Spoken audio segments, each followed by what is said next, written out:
ok, ça va peut-être remasteriser et ce sera peut-être mieux, mais en tout cas, à l'instant T, je trouve ça catastrophique. Quand il y a ce genre de débat, il y a un truc, il y a un piège dans lequel il ne faut pas tomber, en tout cas on essaye de ne pas tomber, c'est de ne pas dire, ok, le football c'était mieux avant, on ne veut pas changer les règles, c'est notre sport, etc. Il y a plein de règles dans le foot qui ont été instaurées pour améliorer le jeu et qui ont amélioré le jeu. Une des règles fondamentales dans le football, c'est donc la règle du hors-jeu. Et la règle du hors-jeu, moi, ce que je rappelle, puisque voilà, je suis sur les terrains du football amateur, voire du football amateur de haut niveau, mais de la Ligue 2 à la D5 de district, il y a un football aujourd'hui qui se joue avec une règle du hors-jeu qui ne pose absolument aucun problème. Comme elle se jouait au foot de haut niveau il y a encore Comme elle se jouait au foot de haut niveau il y a une dizaine d'années.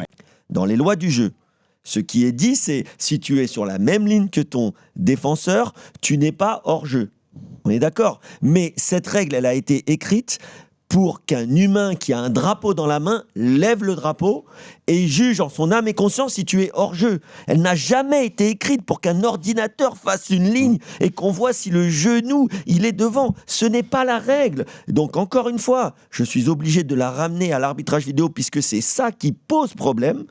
Donc, dans 1% des matchs en France, voire dans 1% des matchs qui sont joués en Europe ou dans le monde, ça pose un problème. Et ce problème, il n'est pas de la règle du hors-jeu.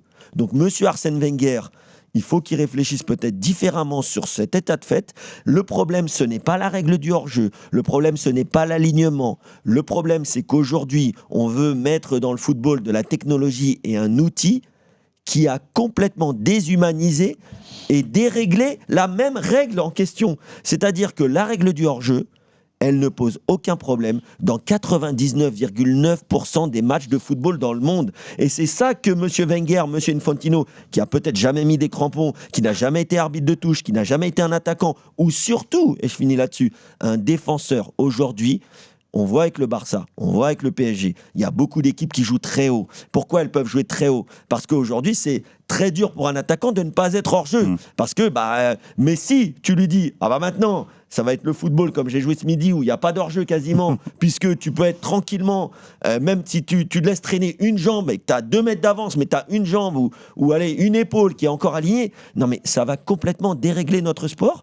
Et je finis vraiment sur le fait de dire que quand tu joues au football amateur, ou quand tu joues au football en Ligue 2, ou en National, ou en Championship, je ne sais pas s'il y a l'arbitrage vidéo en Championship, mais disons, même dans une compétition professionnelle, mais en fait, ça va changer toute la façon de défendre, toute la façon de jouer au foot. Donc, ok, ça va peut-être remasteriser et ce sera peut-être mieux, mais en tout cas, à l'instant T, je trouve ça catastrophique.